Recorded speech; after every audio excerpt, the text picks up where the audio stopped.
सनातन धर्म यात्रा में आपका स्वागत है। राष्ट्रीय युवा संघ परम पूज्य भाई श्री संतोष सागर जी महाराज का एक संकल्प राजस्थान के 33 जिलों में जाकर हमारे वेद पुराण और गीता का प्रचार प्रसार और राष्ट्र के युवाओं को, राष्ट्र के बच्चों को संस्कारित करना, उनको वेद पुराण की जानकारी देना और 1.25 लाख निःशुल्क गीता का वितरण।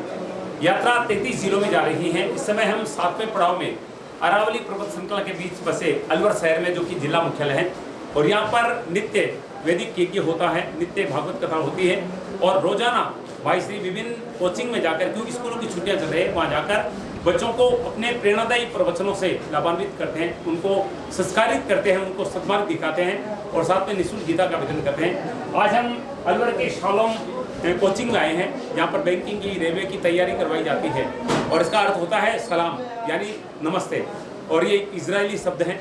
और हमें यहाँ आकर बहुत अच्छा लगा। हालांकि बहुत बड़ी संख्या में युवा मौजूद नहीं थे, लेकिन जिन युवाओं ने इससे आज की क्लास को अटेंड किया, इस सत्र को अटेंड किया, निश्चित रूप से उम्मीद करते हैं कि उनमें एक नया जज्बा पैदा होगा, एक नया संकल्प करके वो अपने जीवन को सुंदर बनाएंगे।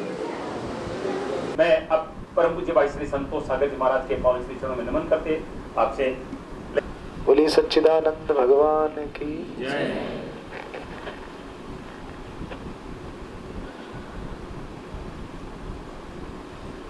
आप सभी को मेरा नमस्कार। जय श्री कृष्णा, जय श्री राधे। सनातन धर्म यात्रा 2 अप्रैल चैत्र 9 वर्ष से हमने प्रारंभ की थी और आज 62वां दिन, 62 डेज सनातन धर्म यात्रा का, और 7वें पड़ाव यानी कि अलवर में हम हैं। बीकानेर, गंगानगर, हनुमानगढ़, चूरू, झुंझुनू, सीकर और अभी अलवर।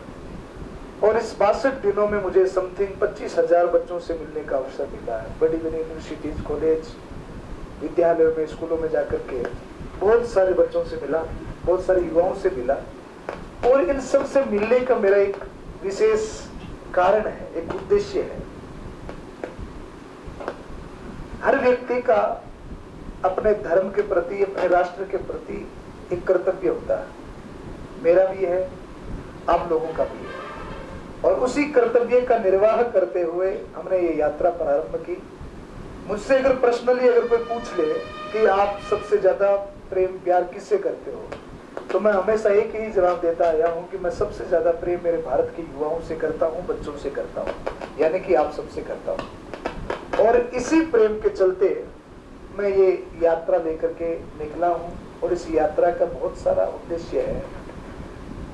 भारत एक ऐसा देश है जिसमें सबसे ज्यादा युवा है, एक युवा देश है, और जिस देश में सबसे ज्यादा युवा हो, आप कल्पना कर सकते हैं वो देश कैसा होना चाहिए, वो देश कितना अद्भुत होना चाहिए, उस देश में कितना डेवलप, कितने रोजगार होने चाहिए, कितनी बहुत सारी सुविधाएं जिस देश में होनी चाहिए। अब मैं आप सबसे पूछना चाहता हूं, आप भारत में जन्मे हैं, भारत में रहते हैं, भारत शब्द का मतलब क्या है? भारत किसे कहते हैं? जैसा आता है बताइए, भारत मीन्स क्या? हम अपने देश को माता कहते हैं, भारत। अन्य देशों में कहीं ऐसा नहीं, मदरलैंड किसी को नहीं कहा जाता। अन्य देशों में आप जाओ, कहीं पर माता नहीं कहा जाता। राष्ट्रभक्ति सब में है, पर माता किसी नहीं कहते। कभी आपने नहीं सुना होगा इंग्लैंड माता, जर्मनी माता, सुना गया? पर भारत को क्या कहते हैं? भारत माता। भारत माता, इतना राष्ट्रभक्ति जिसको हम माँ की तरह मानते हैं, माँ की तरह पूछते हैं। तो भारत शब्द का मतलब होता है भा यानी ज्ञान, रत यानी लीन रहना। जो देश हमेशा ज्ञान में लीन रहता है उसको कहते हैं भारत, जो हमेशा ज्ञान में लीन रहे। आपको पता होगा, आपको गौरव भी होगा, जिस समय पाश्चात्य संस्कृति के लोग एबीसीडी सीख रहे होंगे, क ख ग घ सीख रहे होंगे, उस समय भारत में प्राचीन पद्धति से वेदों की शिक्षा दी जाती थी, गुरुकुल चला करते थे, और भारत शिक्षा के क्षेत्र में, ज्ञान के क्षेत्र में सबसे आगे था। आज विज्ञान अगर कोई चीज का आविष्कार करता है ना, तो विज्ञान अपनी भाषा को कभी नहीं कहते कि हमने आविष्कार किया है। हम लोग जरूर कह देते कि फलाने आदमी ने यह आविष्कार किया, पर स्वयं आविष्कार करने वाला कभी ये नहीं कहता कि मैंने आविष्कार किया। क्यों? क्योंकि विज्ञान कभी आविष्कार नहीं करता, विज्ञान केवल खोज करता है। क्या करता है? खोज करता है। वो कहते हैं कि हमने खोज की है, नहीं कि आविष्कार किया है। खोज किस चीज की जाती है? जो पहले से मौजूद होती है। जैसे एक व्यक्ति ने एरोप्लेन की खोज की, एरोप्लेन बनाया। हमारे यहाँ पर पढ़ाया जाता है कि चील उड़ते हुए देख करके एरोप्लेन की मन में आई कि यार ऐसे एक एरोप्लेन बन सकती है, ऐसे उड़ सकती है। पर ये हकीकत नहीं है। हकीकत ये है कि हमारे वेदों में, हमारे पुराणों में ये प्रमाणित है कि हमारे यहाँ पर आज से हजारों वर्ष पहले अयोध्या हुई, अयोध्या में राम हुए, लंका में रावण हुआ, रावण के पास में पुष्पक विमान हुआ। राम सेतु भी है, अयोध्या भी है, लंका में भी। आज वो सारे इंडोनेशिया में जाओ, जहां जहां पर राम गए हैं, रावण गए, जो जो प्रमाण मिले, जो जो चीजें हुई है, आज सब जगह पर वो चीजें मौजूद है। तो जिन्होंने खोज की, रिसर्च, आपको पता दुनिया की सबसे बड़ी संस्था जो नासा, जहाँ पर सबसे ज्यादा रिसर्च होते हैं, वहां पर अगर किन्हीं धार्मिक ग्रंथों पर रिसर्च होते हैं तो वो है सनातन धर्म के वेद। और उन्हीं वेदों के आधार पर सारे के सारे खोज और आविष्कार हुआ करते हैं। तो हमें गौरवान्वित होना चाहिए, हमें अपने आप को एक प्राउड होना चाहिए कि हमारा जन्म कहाँ हुआ? भारत में हुआ। और दूसरा प्राउड ये है कि भारत एक युवा देश है और उस भारत का भविष्य जो है, आने वाला जो समय है, वो हम लोग हैं। हम लोगों के ऊपर भारत का भविष्य है। तो आप सब लोग इस कोचिंग सेंटर में पढ़ रहे हैं, बहुत कुछ बनना चाह रहे हैं, आगे बढ़ना चाह रहे हैं, बड़े बनना चाह रहे हैं। चाहते हो कि नहीं चाहते? चाहत में भी इतना कम आपकी हाँ है, तो कैसे बनोगे? है? चाहते हो? बड़ा बनना चाहते हो? लीडरशिप करना चाहते हो? है? लीडरशिप नहीं करना चाहते, नेतृत्व नहीं करना चाहते, एक प्रश्न बनना चाहते हो कि पर्सनैलिटी बनना चाहते हो? है? पर्सनैलिटी बनना चाहते हो। तो पर्सनैलिटी बनने के लिए क्या करना पड़ता है पता है आपको? बोलो, पर्सनैलिटी बनने के लिए क्या करना पड़ता है? कुछ अलग, कुछ दुनिया से हट करके होना चाहिए।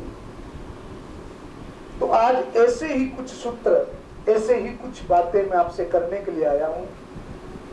20-25 मिनट का मैं आपका एक सत्र लूंगा, 20-25 मिनट में आपका लूंगा, तो आप सब रिलैक्स होके बैठिए। कई लोग बड़े सीरियस से बैठे हैं, थोड़ा सीरियस मोड से बाहर आ जाइए।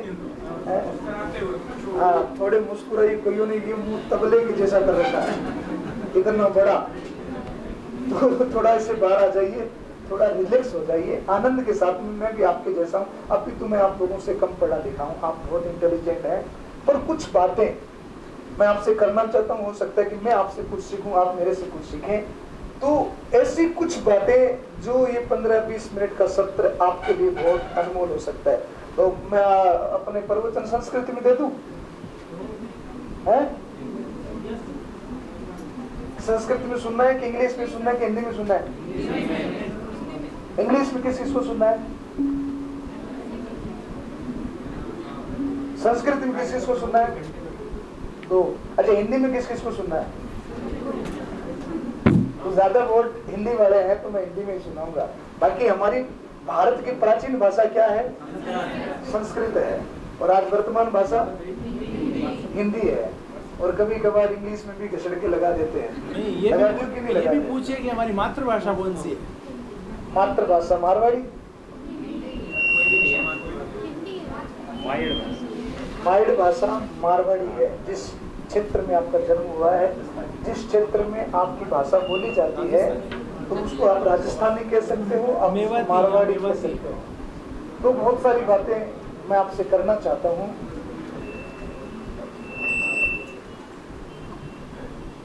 तो मारवाड़ी भाषा बीकानेर की थोड़ी सी अलग है, अलवर की थोड़ी सी अलग है, जोधपुर की थोड़ी सी अलग है। हिंदी भाषा कॉमन भाषा है, जहां पर भी जाएं सब जगह चलती है। और प्राचीन भाषा जो है वो संस्कृत है।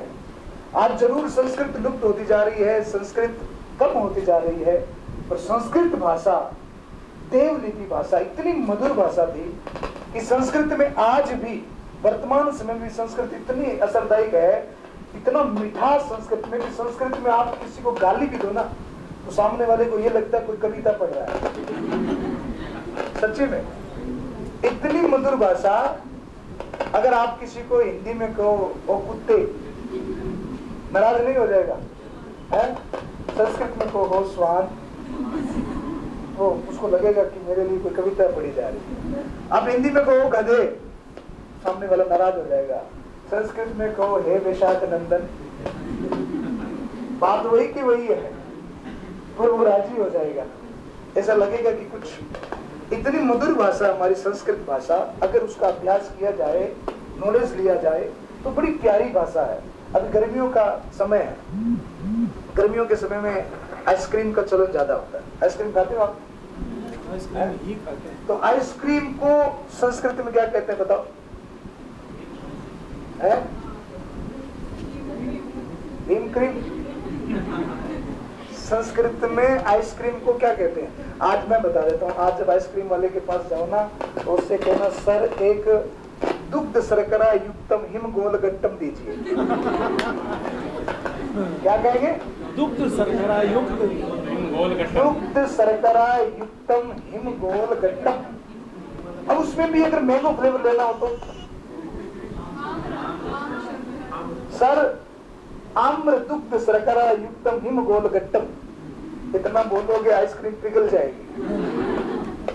पर संस्कृत भाषा में एक बड़ी मधुरता है, एक बड़ा आनंद है।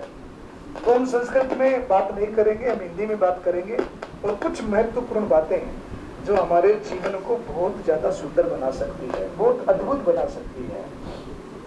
तो मेरा एक क्वेश्चन जो हमेशा बच्चों से पहला क्वेश्चन हमेशा रहता है, आप सब लोग अपने अपने क्षेत्र में अपने अपने फील्ड में तैयारी कर रहे हो, आगे बढ़ना चाहते हो, सफल होना चाहते हो, कुछ बनना चाहते हो और सब लोग सफल नहीं हो पाते।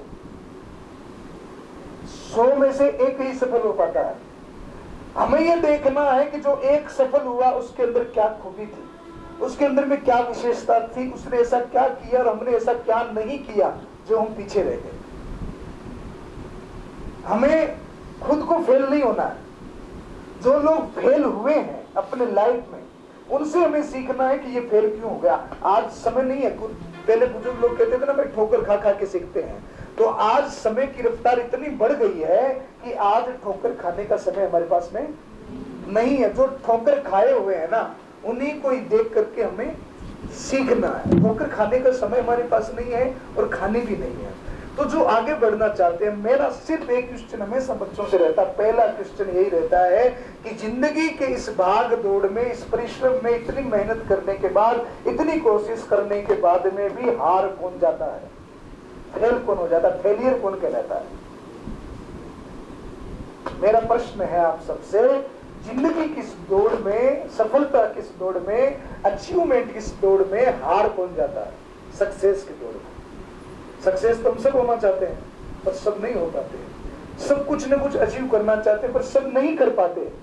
तो जो नहीं कर पाते उनकी क्या कमी रही? वो क्यों नहीं कर पाते? हम सफल क्यों नहीं हो पाते? जिंदगी में हार कौन जाता है? ये मेरा क्वेश्चन है आप लोगों से। जैसा भी उत्तर बनता है वो बताओ। आप बताओ। प्रॉपर अच्छा ध्यान देने के बाद में भी हार जाए तो कॉन्फिडेंस, कॉन्फिडेंस की कमी। मैंने कई और कॉन्फिडेंस वालों को भी हारते हुए देखा। कॉन्फिडेंस की, आपने बोला कॉन्फिडेंस की कमी, तो और कॉन्फिडेंस और कॉन्फिडेंस को कूट के बराबर फिर भी हार जाते हैं। जी स्ट्रेटजी नहीं बना पाए। योजना। ठीक है, ठीक है। दूसरा कोई और आपका विचार? जी लक्ष्य से भटक जाते हैं। और कोई मेरा भाई आप बताइए। पता ही ना हो वास्तविक सफलता है क्या, सफलता प्राप्त नहीं कर सकता, इसको पता ही ना हो। और कोई आप बताओ, जिंदगी में हार कौन जाता है?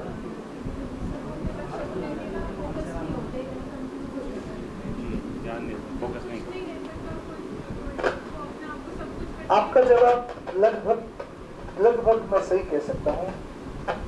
जो अपने कार्य को लेकर के कंफ्यूज होते हैं। एक श्लोक है श्रीमद् भगवद गीता में जो कृष्ण ने अर्जुन से कहा है, संशय आत्मा विनश्यति। हारने का सबसे मोटा कारण है अपने मन की डाउटनेस। हमारे मन में जो अपने काम को लेकर के डाउट होता है, संशय, हमारे मन में जो हम कर रहे हैं उसके लिए हमारे मन में विश्वास नहीं हो। हमारे मन में हमेशा ये कंफ्यूजन चलता रहे कि यार मैं ये कर तो रहा हूं, मैं इसमें सफल होऊंगा कि नहीं होऊंगा। ये बड़ा चर कर रहा है। शायद मेरी बात इसमें अच्छी नहीं लगी, बंद कर दो। और थोड़ा शांति से सुनना, ज्यादा जोर से नहीं बोल पाऊंगा क्योंकि मेरा रोज 8-10 घंटे का स्पीच रहता है।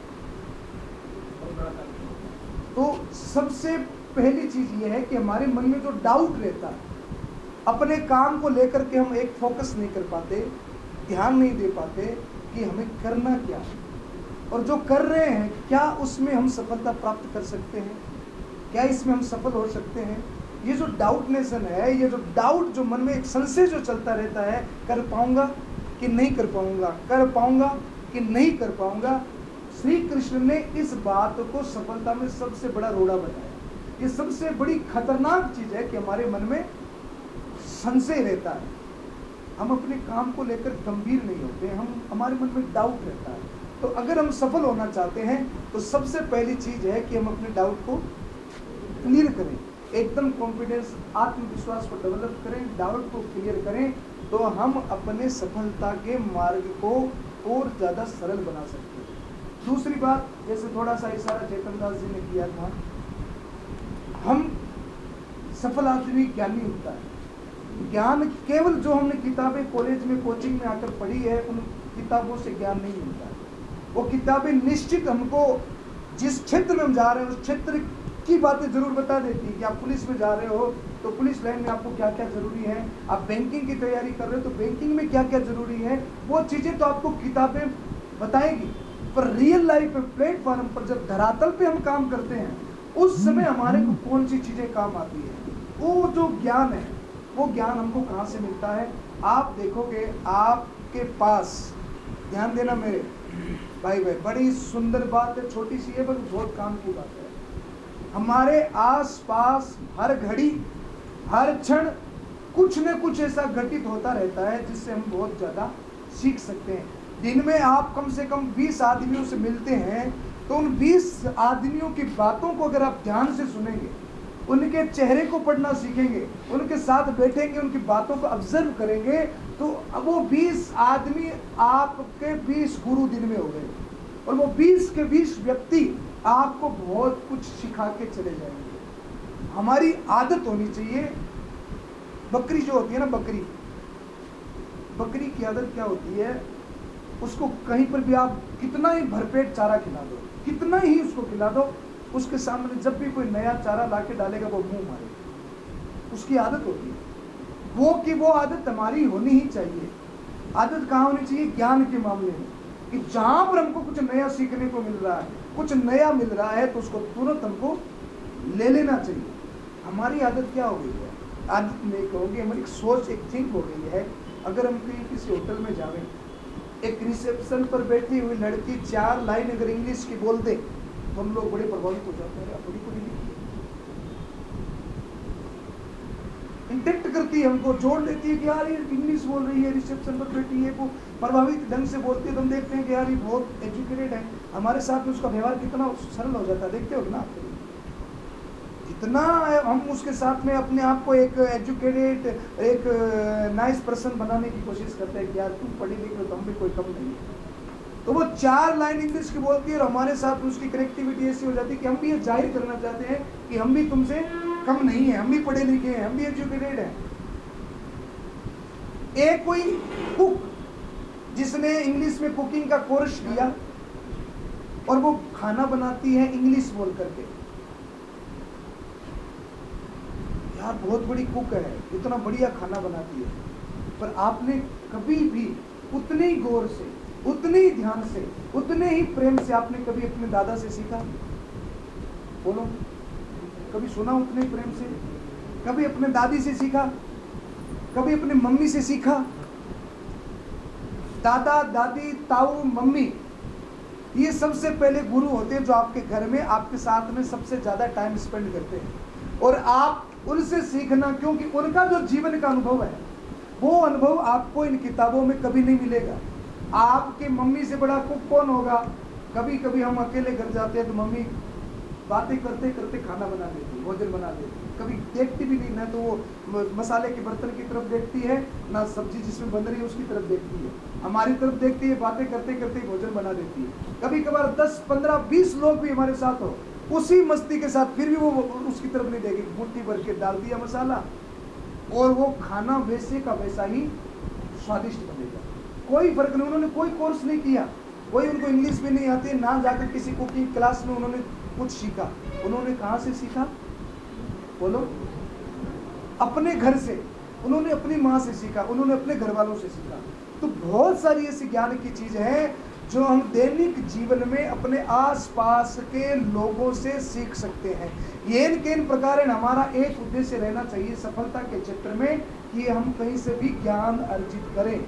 एक राजा जिसके पास में आयुध है, सोना, चांदी, घोड़ा, हाथी, बड़ा महल है, और उस राजा की पूजा कहाँ होती है? अपने क्षेत्र में। राजा पूजयन्ते स्वदेश, राजा की पूजा कहाँ होती है? बोलो, अपने देश में, केवल अपने देश में। और एक ज्ञानी, एक शिक्षक व्यक्ति जिसके पास में ज्ञान है, शिक्षा है, उसकी पूजा कहाँ होती है? बोले, विद्वान पूजयते सर्वदेश, वो जहां पर भी जाएगा वहां पर उसकी पूजा होगी। तो हमारे लिए सफलता के सूत्र में सबसे पहली चीज है कि हमारा डाउट क्लियर हो, हमारे अंदर अपने काम को लेकर के कोई डाउट नहीं हो, हमारे अंदर इतना आत्मविश्वास हो कि नहीं, अब की बार तो मैं ही फर्स्ट आऊँगा, मैं ही सबसे आगे रहूँगा। ये आत्मविश्वास, श्रद्धावान लभते ज्ञानम, जिसको अपने कार्य को लेकर के श्रद्धा नहीं होती वो कभी अपने जिंदगी में सफल नहीं हो सकता। तो आप जिस क्षेत्र में हो, कहीं अपने मम्मी पापा के दबाव में, गुरुजनों के दबाव में, या देखा देखी में कि यार ये कर रहा है तो मुझे भी करना है, अगर इस चक्कर में प्रतिस्पर्धा कंपटीशन में पड़ गए तो तुम्हारा ये समय जो है ना, जो गोल्डन टाइम 25 वर्ष तक का, ये समय तुम्हारा खराब चला जाएगा। आपने एक बड़ी सुंदर बात कही, इन्होंने अपने जीवन की एक कमजोरी बताई, अगर आप समझे तो। इन्होंने कहा कि मैंने अपने जीवन में कितने काम किए? 20 काम किए। और ये भी मानते हैं कि उन 20 कामों को न करके अगर मैं ईमानदारी से एक ही काम में अपना जीवन लगा देता तो मेरे अंदर इतनी क्षमता थी कि मैं आज बहुत बड़े लेवल पे होता। पर एक वो जो बाल्यकाल का, युवा अवस्था, ये इन्होंने वो चीजें अनुभव की है और ये नहीं चाहते कि आप भी वैसे भटके। तो हम 20 काम न करके अपनी जिंदगी में एक टारगेट, एक लक्ष्य बनाएं। और वो लक्ष्य कैसे बनाएं? ये पुलिस में जा रहा है, मैं पुलिस में जाऊं, ये डॉक्टर बन रहा है, मैं डॉक्टर बन रहा हूं, ऐसे लक्ष्य नहीं बनाना। आपको एकांत में बैठ करके सबसे पहले ये खोज करनी है कि दुनिया का ऐसा कौन सा काम है जो मैं कर सकता हूं, मेरे से बेहतर कोई नहीं कर सकता। क्या आपको पता है इस बात का? आप में से एक भी व्यक्ति ऐसा कह सकता है कि महाराज ये काम भाई मेरा है जो मेरे से बेहतर कोई नहीं कर सकता? क्या दुनिया का एक भी काम आपके अंदर ऐसे इतने सारे काम हैं दुनिया में, क्या एक भी अचीवमेंट आपके पास में ऐसा है, एक भी ऐसी विशेष बात जो आपसे बेटर कोई नहीं कर सकता? पता है क्या आपको ऐसी खूबी है क्या आपके अंदर? खूबी तो है, पर हमने कभी उसकी खोज ही नहीं की, हमने कभी उसके बारे में सोचा नहीं कि वो चीज कौन सी है। तो पहली चीज है कि अपने डाउट को क्लियर करें। दूसरी चीज है कि अपने टैलेंट को पहचानिए। एक बंदर पेड़ पर चढ़ सकता है, हाथी नहीं चढ़ सकता। एक मछली पानी में तैर सकती है, घोड़ा नहीं तैर सकता। और घोड़ा जो कर सकता है वो बंदर कभी नहीं कर सकता। तो सबका अपना अपना एक टैलेंट है। अगर वास्तव में आप लीडरशिप करना चाहते हो, नेतृत्व करना चाहते हो, तो सबसे पहले अपने आप के टैलेंट को पहचानिए। जो काम तुम कर रहे हो उस काम में तुम्हारा इंटरेस्ट होना चाहिए। पढ़ाई में इंटरेस्ट है कि नहीं है? कि बस केवल एक ऐसा है कि आप थोड़ा पढ़ लें और पढ़कर थोड़ा सा नंबर आ जाए, एक नौकरी लग जावे, छोकरी आ जावे, मौज बन जावे। कहीं ये तो सोच नहीं है ना, है कि नौकरी लगे, यही है, नौकरी लग जावे एक छोटी सी 40-50 हज़ार रुपए की सैलरी हो, और नौकरी देख कर कोई बाप अपनी लड़की दे दे, बस 5-4 बच्चे पैदा हो जावे और बूढ़े होकर खांसते खांसते मर जावे। इतनी सोच है क्या? तो जीवन में एक लक्ष्य बनाओ, और वो लक्ष्य सुंदर बनाओ, और वो लक्ष्य बड़ा बनाओ। और बड़ा लक्ष्य अगर आपका रहेगा ना, तो कम से कम पेड़ की जितनी ऊंचाई तो आपको मिल ही जाएगी। आसमान लक्ष्य है तो ऊंचाई कितनी है?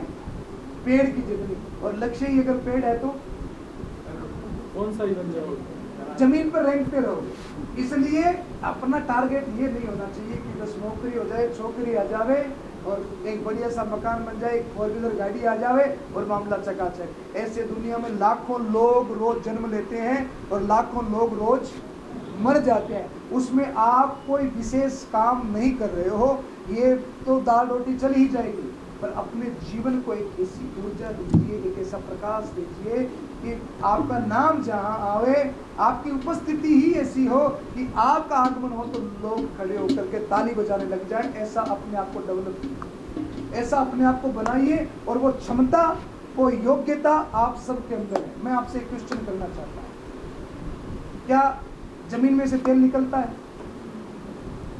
बोलो यस या नो। निकलता है? निकाला है कभी? निकलता है।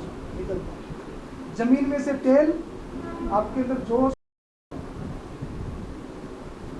एनर्जी लेवल आपका, मुझे एकदम 2-4 बच्चों का ठीक दिख रहा है, बाकी तो सबका ऐसे बस रात को मोबाइल देर तक चलाते हो क्या? रात को 1-1 बजे तक मोबाइल स्टडी करते हो? स्टडी करने वाले के अंदर तो ऊर्जा अलग ही होती है। ये तो ऊर्जा मुझे मोबाइल वाली ज्यादा लग रही है। तो जमीन में से तेल निकलता है, यस या नो? निकलता है। अच्छा मैं पूछूं, जमीन में से घी निकलता है? थोड़ा सोच लो, डायरेक्टली इनडायरेक्टली कैसे भी जमीन ही से निकलता है। सोच लो, है वनस्पति घी, चलो थोड़ा तो हुआ, और घी निकलता है जमीन में से। थोड़ा और दिमाग पर जोर दो, देसी घी निकलता है ना? अभी निकलने लग गया, पहले नहीं निकला था। जमीन में से, यही तो संशय आपको निश्चित है, जमीन में से घी निकलता है, क्योंकि जमीन के बिना कुछ उत्पत्ति नहीं होती है। सारी चीजें देने वाली कौन है? धरती है। इसीलिए भारत धरती को क्या कहता है? माता कहता है, क्योंकि सब कुछ देने वाली। अरे जमीन में घास उगाओ और गाय को खिलाओ, क्या निकलेगा? घी निकलेगा। कहाँ से निकला? जमीन से निकला। तो जमीन से घी भी निकलता है, तेल भी निकलता है। मैं आपको ये बात इसलिए बता रहा हूँ कि हमारा जो ये मस्तिष्क है वो भी एक जमीन की तरह है। किसकी तरह है? एक भूमि की तरह। इतना उपजाऊ है कि इसमें से जो तुम निकालना चाहो, इसमें बहुत सारी गंदगी भी भरी हुई है और बहुत सारा अमृत भी भरा हुआ है। आपको पता है दिमाग कितने होते हैं?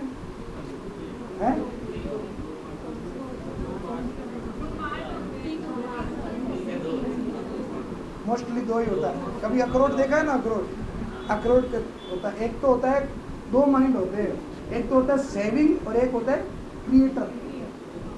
एक चीज एक माइंड ऐसा होता है जो सेविंग करता है, जो आप पढ़ रहे हो, स्टडी कर रहे हो, वो सेव होता रहता है। एक होता है क्रिएटर माइंड। मैं सिर्फ 1 मिनट में, जब मेरे से कोई बात करता है ना, तो मैं 1 मिनट में पकड़ लेता हूँ कि वो झूठ बोल रहा है कि सच। मात्र 1 मिनट। कोई आदमी मुझसे कोई बात करता है, आकर के थोड़ी देर मेरे पास में बैठता है, वो झूठी बात कर रहा है कि सच्ची बात कर रहा है, सिर्फ मेरे को 1 मिनट लगता है उस बात। क्यों? क्योंकि ये शारीरिक हमारे लक्षण होते हैं। अगर कोई आदमी, हमारा राइट माइंड कौन सा होता है? बोलो, है? राइट माइंड क्रिएटिंग माइंड होता है और लेफ्ट माइंड सेविंग माइंड होता है। आपसे कोई आदमी जब बात करे ना, अगर वो बात बता रहे कि मैं यार पूना में गया था और मेरे साथ में ऐसा ऐसा हुआ था, अगर उस समय उसकी दृष्टि लेफ्ट में जा रही है और ये ऐसे कर करके बोल रहा है, इसका मतलब है जो उसके साथ में हुआ वह वही बोल रहा है। और अगर बात करते समय उसकी आइज बार बार राइट में जा रही है तो इसका मतलब ये है कि वो बातें बना बना के तुरंत क्रिएट कर करके बोल रहा है। ये एक माइंड का खेल है, एक शारीरिक अंग का खेल है, बहुत सारी ऐसी चीजें होती है। तो ये जमीन जो है ना, मस्तिष्क क्या है, जमीन है, ये बड़ी उत्पादक है, इसके अंदर इतने खजाने भरे हुए हैं, आप इसको थोड़ा सा उपजाऊ बनाओ। और इसके अंदर से भगवान ने कहीं किसी के साथ में भेदभाव नहीं किया, एक सफल आदमी और एक विफल आदमी दोनों को एक जितना समय दिया है। यहाँ गुरुजी पढ़ाते हैं, आपको मैडम पढ़ाती है, कोई भेदभाव करती है क्या, इसको ज़्यादा पढ़ा रहे हैं, इसको कम पढ़ा रहे हैं। वैसे ही भगवान ने कोई भेदभाव नहीं किया, 2 आँख 2 हाथ 2 कान जैसे बराबर दिए हैं, भगवान ने बुद्धि भी सबको बराबर दी है, कोई फर्क नहीं किया। बस कोई उसका इस्तेमाल करता है, कोई इसका इस्तेमाल नहीं करता है। तो हमें इसका इस्तेमाल करना है, इसको उपजाऊ बनाना है, खूब सारी मेहनत करनी है और अपने जीवन को एक लक्ष्य बना करके, और केवल मैं मेरा परिवार पल जाए इस सीमित भावना में अपने जीवन को मत बांधना। ये जीवन, मानव जीवन बहुत अनमोल है। आप अपने साथ में बहुत सारे लोगों का भला जोड़ना, सबसे पहले तो जोड़ना है अपने राष्ट्र को। सबसे ज़्यादा उपकार अगर हमारे ऊपर किसी का है तो किसका है, हमारे राष्ट्र का। जिस देश की रोटी हम खा रहे हैं, सबसे पहले तो हमारा कर्तव्य बनता है उस राष्ट्र के प्रति, कि उस राष्ट्र के प्रति हम कभी बुरा न सुने, कभी बुरा न सोचें। और राष्ट्र के प्रति हम कितनी सहायता कर सकते हैं, कितना अपने राष्ट्र को सुंदर और मजबूत और दिव्य बना सकते हैं, ये चिंतन हम सबका रहना चाहिए। अपने राष्ट्र के लिए समर्पित भाव रहना चाहिए। दूसरा कर्तव्य हमारा बनता है अपने मम्मी पापा के प्रति। बनता है कि नहीं बनता? जो लोग आज हमारे भारत में, आपको पता होगा, हजारों से ज़्यादा अनाथ आश्रम है। कितने हैं? हजारों से ज़्यादा अनाथ आश्रम है। तो जिन बच्चों ने अपने माँ बाप को अनाथ आश्रम में भेज दिया, आप उन बच्चों को एक लाइन में क्या कहना चाहिए? आप बताओ, तो भी भैया बताओ थोड़ा सा। जो भी जिन बच्चों ने अपने माँ बाप को अनाथ आश्रम में भेज दिया और खुद मौज मस्ती कर रहे हैं, उनके लिए आप क्या कहना चाहोगे? जो भी कमेंट में करता हो, कुछ नहीं कहोगे, ऐसे ही छोड़ दोगे? आप क्या कहना चाहोगे?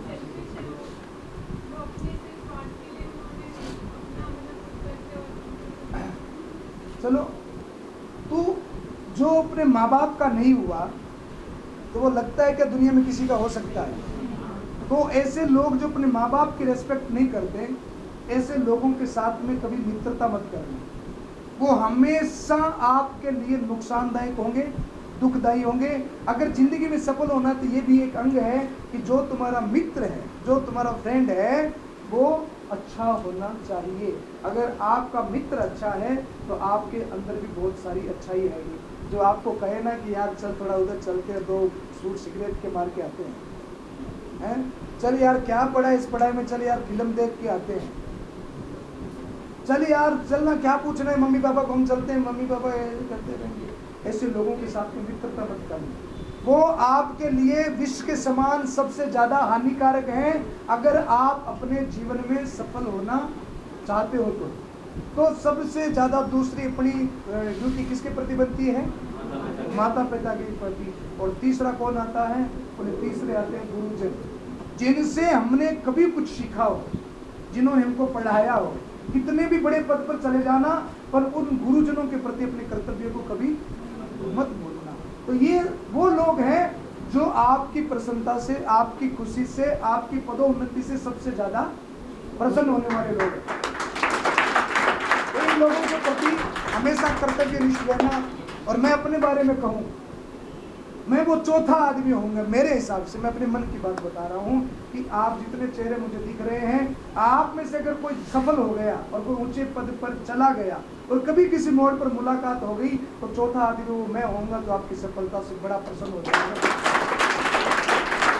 तो मेरी यही एक दुआ है, आप सबसे प्रार्थना है कि आप सब अपने जीवन में सफल हो, राष्ट्र के प्रति, माता पिता के प्रति, गुरुओं के प्रति समर्पित भाव रखें। अपने जीवन का एक लक्ष्य बनाइए, लक्ष्य के पीछे थोड़ी सी सुंदरता रखिए। केवल पैसा कमाना है इसलिए मुझे कुछ बड़ा पद नहीं चाहिए, मुझे अपने राष्ट्र के लिए कुछ करना है, ये भाव हमारा रहना चाहिए। जिस दिन ये भाव हो गया, ये पूरी प्रकृति आपके साथ हो जाएगी और वो आपको साथ देगी, आपकी सफलता में वो आपका साथ देगी। और इस सफलता के लिए मैं आज आपको एक सूत्र और देने आया हूँ। जिंदगी में धन बल आता है, ज्ञान बल आता है, बुद्धि बल आता है। चौथी चीज़ एक जो सबसे ज़्यादा आवश्यक हमारे पास में है, जो हमें सबसे पहले चाहिए, और वो चीज़ है मनोबल। आज सबसे ज़्यादा कमी क्या है? मनोबल। आज हर युवा के पास जाता हूँ, मुझे बड़ा दर्द होता है। हर युवा बड़ा डिप्रेशन में रहता है, बड़ा चिंता में रहता है। सबसे ज़्यादा डिप्रेशन तो दे दिया मोबाइल में। अगर सफल होना चाहते हो ना, तो इससे भी थोड़ा परहेज रखें। जब तक आप सफल न हो जाओ तो इससे भी थोड़ी दूरी बना के रखें। फैशन, व्यसन और मोबाइल, ये तीन विष हैं, ये तीन जहर हैं। आप सब यंगेस्ट हैं, आप सब मैच्योर हैं, इस विषय पर मैं ज़्यादा नहीं कहूँगा। कई युवाओं को मैं देखता हूँ, पैंट ऐसे पहनते, पीछे से अंडरवियर दिखाई देता है, देखा है ना, और वो पूरा दिन ऐसे ऐसे करते रहते हैं। कई देखे कि एक साइड से ऐसे कटिंग करवा के आते हैं, ऐसे ऐसे रखते हैं और पूरे दिन ऐसे करते रहते हैं, मानो नाई जो है ना वो बीच में सो गया, वो कटिंग करते है कि नहीं। फैशन ने, व्यसन ने और मोबाइल ने हमको खराब कर दिया। और इन 25 सालों में ये तीन चीजें अगर हमारे जीवन में आ गई तो 75 साल दुखी करने वाले हैं। और 25 साल अगर इनसे हमने परहेज कर लिया और पूरा फोकस केवल अपनी स्टडी में, पढ़ाई में कर लिया, तो निश्चित मानो आगे के 75 वर्ष आपके सुखी होने वाले हैं। तो सबसे ज़्यादा जरूरी चीज़ क्या है?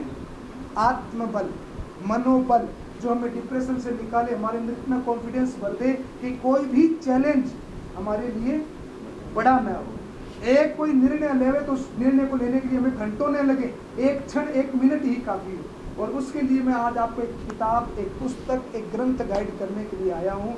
शायद आपको पता भी हो, कोई पढ़ता भी हो।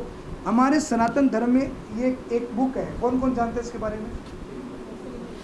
सब जानते हैं। किस किस ने पढ़ा है? आपने पढ़ा?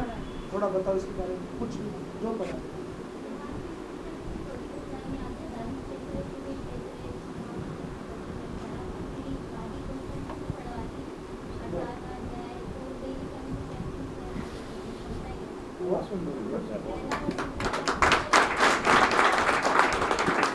श्लोक बोलो तो आपने क्या बोला? समवेता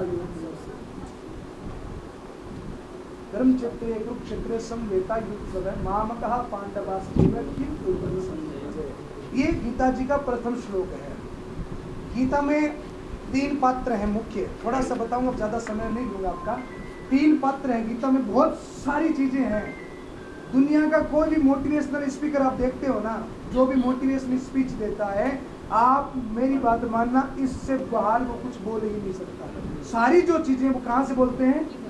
गीता से बोलते हैं। सारी मोटिवेशनल स्पीच यहीं से आते हैं। गीता में मुख्य 3 पात्र हैं। पहले एक पात्र है श्री कृष्ण, दूसरे पात्र हैं अर्जुन और तीसरा पात्र है दुर्योधन। ये 3 पात्र मुख्य हैं। अब इन तीनों पात्रों की एक चीज मैं आपको बताता हूँ, समझना, इस बात को बड़ी गहराई से समझना। अर्जुन कौन है? बोले अभी इस क्लासेज में जितने लोग बैठे हैं ना, वो सारे अर्जुन। हम सब अर्जुन की भूमिका में हैं। अब हम ज्ञान अर्जित करके, मेहनत करके, पुरुषार्थ करके क्या बन सकते हैं? कृष्ण बन सकते हैं। क्या बन सकते हैं? हमारे अंदर ये संभावना है कि हम मेहनत करके अर्जुन से कृष्ण बन सकते हैं। और हमारे अंदर ये भी संभावना है कि अपने समय को बेकार गंवाकर, बातों में गंवा करके, फैशन व्यसन में गंवा करके हम अर्जुन से दुर्योधन भी बन सकते हैं। अर्जुन मानव है, कृष्ण परमात्मा है, और दुर्योधन कौन है? दुर्योधन पशु है। मुझे एक छोटी सी बात बताइए, एक व्यक्ति ऐसा जिसके पाँव के नीचे कीड़ी आ जाए, कोई मकोड़ा मर जावे, तो उसके मन में ग्लानि होती है कि यार मेरे से पाप हो गया, अपराध हो गया। और एक व्यक्ति ऐसा जिसने किसी को मार दिया, हत्या कर दी किसी की, और वो जेल में बैठा बैठा मुस्कुरा रहा है, हंस रहा, उसको कोई पश्चाताप नहीं, कोई प्रायश्चित नहीं, क्या फर्क है बताओ? उस मानव में है तो दोनों ही मानव, हाथ पांव नाक कान सब एक जैसे हैं, पर क्या बॉडी को मानव कहते हैं? क्या ह्यूमन बीइंग को मानव कहते हैं? बॉडी को मानव नहीं कहता, मानव कहा जाता है मानवता के गुणों को। जो आपके अंदर जो गुण है उनको मानव कहा जाता है। तो वो जो आदमी किसी की हत्या करके जेल में बैठा मुस्कुरा रहा, देखने में निश्चित हमारे जैसा है, पर वो मानव नहीं है, मानवता का बीज भी उसके अंदर नहीं फूटा, वो पशु का पशु ही है। वो उसको कोई फर्क नहीं पड़ रहा है, किसी की फीलिंग से कोई फर्क नहीं पड़ता, वो पशु है। तो हमें पशु नहीं बनना है, हमको भगवान ने मानव बनाया है, आत्मा से परमात्मा की यात्रा करनी है, मानव से देवता यानी कि भगवान बनने की यात्रा करनी है। और उस यात्रा में आपके जीवन में सर्वोत्तम सफलता आपको कोई दे सकता है। जैसे मैं एक उदाहरण दिया करता हूँ, आप बैंकिंग की तैयारी कर रहे हैं क्या? कौन कौन कर रहा है बैंकिंग की तैयारी? आप कर रहे हैं बैंकिंग की तैयारी? अगर एक 10 लाख का चेक भरना हो तो कितना जीरो लगेगा? 6 जीरो लगेगा। और उस 6 जीरो, चेक गलत मत कर देना, 6 लगेगा, नुकसान करा दोगे यार। तो उन 6 जीरो में अगर एक नहीं लिखा जाए तो चेक की वैल्यू है क्या? कोई वैल्यू नहीं है। वैसे ही आप नर्सरी से लेकर IIT, LLB, MBA करते हैं, B.Ed करते हैं, तो आप हजारों किताबें पढ़ते हैं, पर उन हजारों किताबों की वैल्यू तब बढ़ेगी जब आप एक किताब और उसमें इन्वॉल्व कर दोगे। कौन सी? दुनिया की जितनी भी टॉप पर्सनैलिटी है, जिसका भी नाम आपके मस्तिष्क में है, आप गूगल करना आज घर जा करके और उन सारी पर्सनैलिटियों के ऊपर रिसर्च करना, उनके जीवन में एक बात कॉमन मिलेगी। और वो कॉमन बात यह है कि सबके जीवन में एक ग्रंथ ने बदलाव लाया, उस ग्रंथ का नाम है भगवत गीता। सारी टॉप पर्सनैलिटी किसको पढ़ती है? ये वो किताब है जो दुनिया में आपको सर्वोत्तम सफलता दे सकती है, आपको बहुत बड़ा बना सकती है, आपके अंदर ज्ञान की प्रचुर मात्रा को भर सकता है, आपके अंदर के संशय को, डाउट को, भय को, सबको खत्म करके आपको एक बहुत बड़ी मानवता का गुण दे सकता है। कौन सी किताब है? भगवत गीता।